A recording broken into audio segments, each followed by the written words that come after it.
গল্পটা এখনো শেষ হয়নি।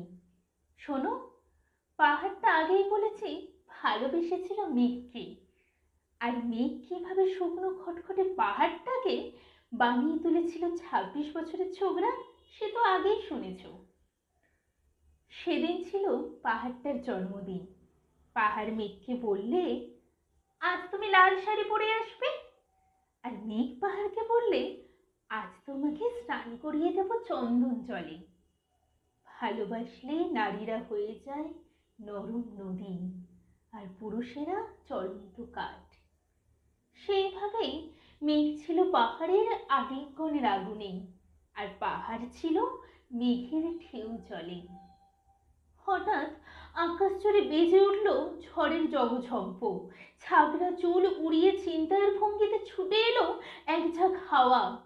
মেঘের আঁচলে টান মেরে বললে, ও ছড়িয়ে তোর বিয়ে।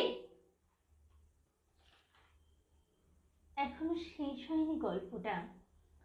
বজ্রের সঙ্গে মেঘের বিয়েটা হয়ে গেল ঠিকই, কিন্তু পাহাড়কে সে কোনোদিনই ভুলতে পারল না। বিশ্বাস না হয় তো চিরে দেখতে পারো, পাহাড়টার হাড় পাঁজর ভিতরে থই থই করছে শত ঝর্ণার জল।